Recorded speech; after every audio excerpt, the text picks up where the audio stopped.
I looked at one company the other day, and 7 of the directors had never bought a share of stock with their own money. Now, they've been given stock, but not one of the, I mean, I didn't say not one, 7 of the directors had never actually bought a share of stock. And there they are, making decisions on who should be CEO and how they should be paid and all that sort of thing. But they've never felt like shelling out a dollar themselves. One thing I think is that I have avoided all my life compensation consultants. To me, it's sort of, I hardly can find the words to express my contempt. I will say this, if the board hires a compensation consultant after I go, I will come back. Mad. So I think there's a lot of mumbo jumbo in this field, and I don't see it going away. Oh, it isn't going to go away. Yeah. No, it's going to get worse. I mean, if you look at, the way compensation gets handled, everybody looks at everybody else's proxy statement and says we can't possibly hire a guy that isn't the. It's ridiculous. So on, and the human relations department, work for the CEO, come in and suggest a consultant. What consultant is ever going to get another assignment? He says you should pay your CEO below down in the 4th quartile because you're getting a 4th quartile result. I mean, it just, it isn't that the people are evil or anything. It's just the nature of the situation. It produces a result that is not consistent with how representatives of the owners should behave. It's even worse than that. Capitalism is the golden goose that we all live on. And if people generally get so they have contempt for it because they don't like the pay arrangements and the system, your capitalism may not last as well. And that's like killing the golden goose. So I think the existing system has a lot wrong with it. I think there is something coming in pretty soon. I may be wrong about this, where companies are going to have to put in their proxy statement the CEO's pay to the average pay or something like that. That isn't going to change anything. I mean, it won't change a thing. It won't change a thing, and it'll cost us. And by the way, it won't get any headlines either. It'll be tucked away. It'll cost us a lot of money, with 367,000 people employed around the world, and I mean, we'll hope to get something that makes it somewhat simpler so we can use estimates or something of the sort. But to get the median income or whatever, however the rules may read, and that's what consultants are for, Warren. Yeah, it's it is human nature that produces this, and I write in this letter to the managers every 2 years. I said the only excuse I won't take on something is that everybody else is doing it.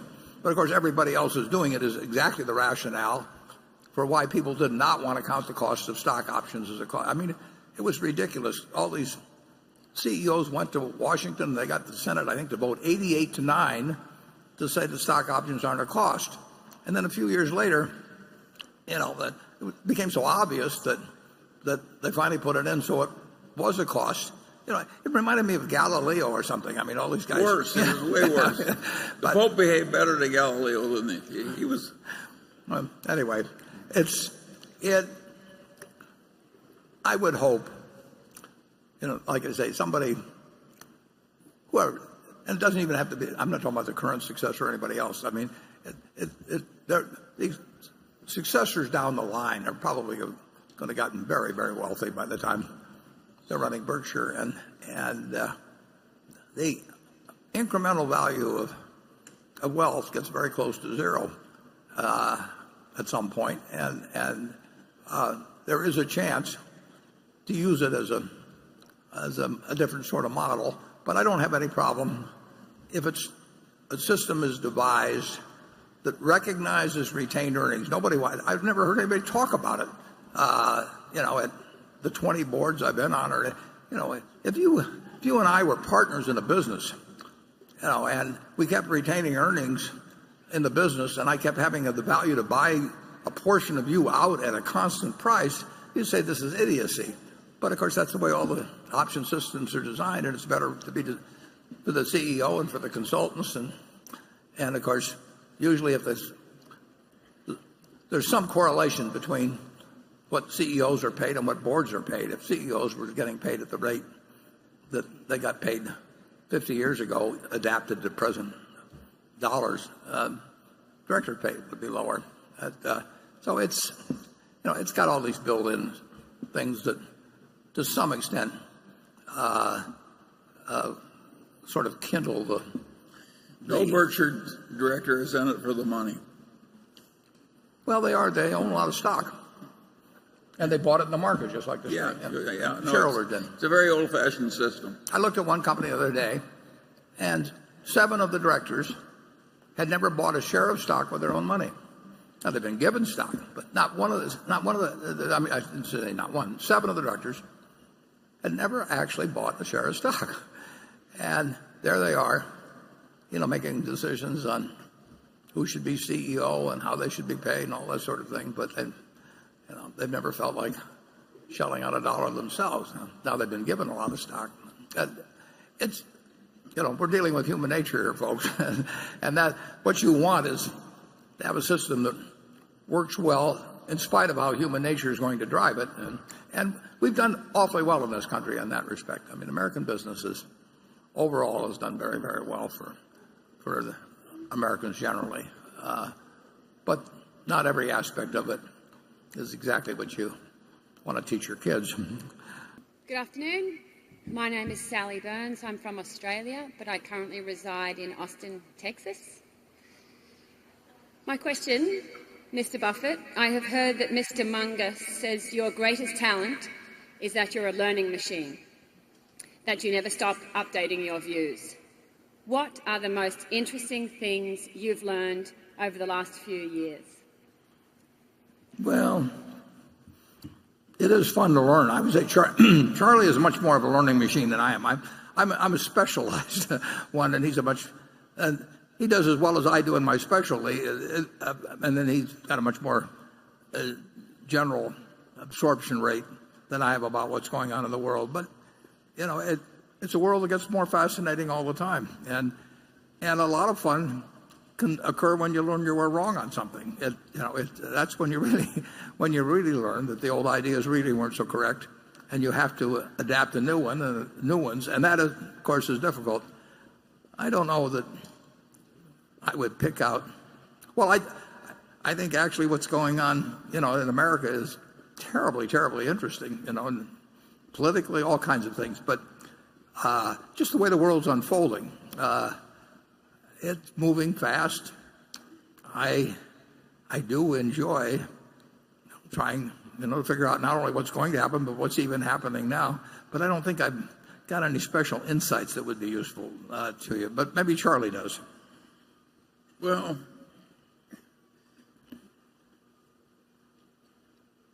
I think buying the Apple stock is a good sign in Warren. And now he did run around Omaha and ask if he could take his grandchildren's tablets away. And I mean, he did market research, and I do think we keep learning, and more important, we don't unlearn the old tricks, and that is really important. You look at the people who try and solve their problems by printing money and lying and so forth. Take Puerto Rico. Who would have guessed that a territory of the United States would be in bankruptcy? Well, I would have predicted it because they behave like idiots. We did not buy any Puerto Rico bonds. No. And if you go to Europe, you go to Europe and look at the government bond portfolios we're required to hold in Europe. There's not only no Greek bonds, they're the bonds of nobody but Germany. Just everywhere you look in Berkshire, somebody is being sensible. And that is a great pleasure. And to combine that with being very opportunistic, so that when something comes along, like a panic, it's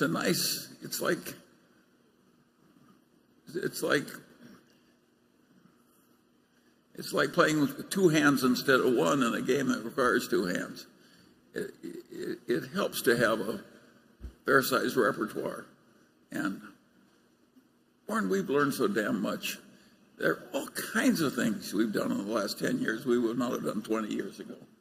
Yeah, that's true. Although, if you take, it's interesting. I've mentioned this before, but one of the best books on investment was written, I think in 1958. I think I read it around 1960, by Phil Fisher, called "Common Stocks and Uncommon Profits." And all the companies went to hell eventually. But it talked about the importance, or the usefulness of what he called the Scuttlebutt method. And that was something I didn't learn from Graham, but every now and then it's turned out to be very useful. Now, it doesn't solve everything, and there's a whole lot of more aspects. I saw you do it with American Express and the salad oil scandal. Yeah. You're still doing it on Apple, decades later. Yeah, in certain cases, you actually can learn a lot just by asking a lot of questions. And I give Phil Fisher credit.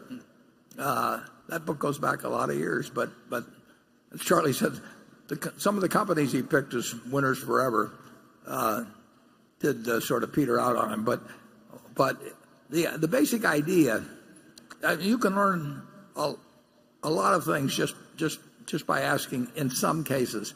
I used to, if I got interested in the coal industry, just say, to pick one out of the air, when I was much younger, more energetic, if I went and talked to the heads of 10 coal companies, and I asked each one of them way later into the conversation after they got feeling very, it felt like talking, and I would just, I'd just say, if you had to go away for 10 years on a desert island and you had to put all of your family's money into one of your competitors, which one would it be and why? And then, then I'd ask them if they had to sell short one of their competitors for 10 years, all their family money, why? And everybody loves talking about their competitors. And if you do that with 10 different companies, you'll probably have a better fix on the economics of the coal industry than any one of those individuals has. There's ways of getting at things, and sometimes they're useful, sometimes they're not. But sometimes they can be very useful. And the idea of just learning more all the time about, I'm more specialized than that by far than Charlie. He wants to learn about everything, and I just want to learn about something that will help Berkshire. But it's a very it's a very useful attitude toward the world. And of course, I don't know who said it, but somebody said the problem is not in getting the new ideas, but shedding the old ones. And there's a lot of truth to that. We would never have bought ISCAR if it had come along 10 years earlier. We would never have bought Precision Castparts if it had come along 10 years earlier. We are learning, and my God, we're still learning. You both have very successful and happy lives. With great respect, my question is to each of you. In retrospect, from a personal standpoint, do you have regrets in life? If there is one thing you would have done differently in your life, family, personal, or business, what is it? Thank you very much. Yeah, I don't think you should expect us to answer that on personal, but if in business, I would say I wish I'd met Charlie earlier. We've had a lot of fun ever since I was 29 and he was 35. But it would have been even more fun if we'd started many years earlier. We had a chance to. We worked in the same grocery store, but not at the same time. In respect to EBITDA, depreciation is an expense, and it's the worst kind of an expense. We love to talk about float, and float is where we get the money first and we have the expense later. Depreciation is where you spend the money first, and then record the expense later. And it's reverse float, and it's not a good thing. And to have that enter into a multiple, it's much better to buy a business that has, everything else being equal, has no depreciation, because it has essentially no investment in fixed assets and makes X, than it is to buy a company that where there's a lot of depreciation in getting to X. And I may write a little bit more on that next year, just because it's such a mass delusion, and of course it's in the interest of Wall Street enormously to focus on something called EBITDA, because it results in higher borrowing power, higher valuations, and all of that sort of thing. So it's become very popular in the last 20 years. But it's a very misleading statistic, can be used in very pernicious ways. Charlie, on either one of those subjects? I think you've understated the horrors of the subject and the disgusting nature of the people that brought that term into the valuation of business. It would be like a leasing broker of real estate you had a 1,000 square foot new suite to be leased, and he says it's got 2,000 feet in it. That's not honorable behavior, and that's the way that term got into common usage. Nobody in his right mind would think that depreciation is not an expense. Yeah, but it's very much in the interest of Wall Street.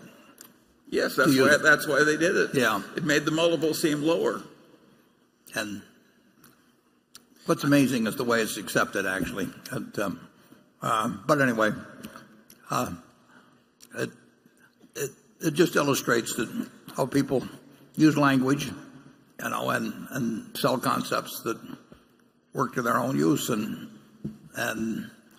2 and 20 has the same sort of thing. I mean, the number of people, the amount of money that's overperformed after paying 2 and 20 compared to the expenses that have been incurred, I will assure you, makes for a terrible indictment of that particular arrangement.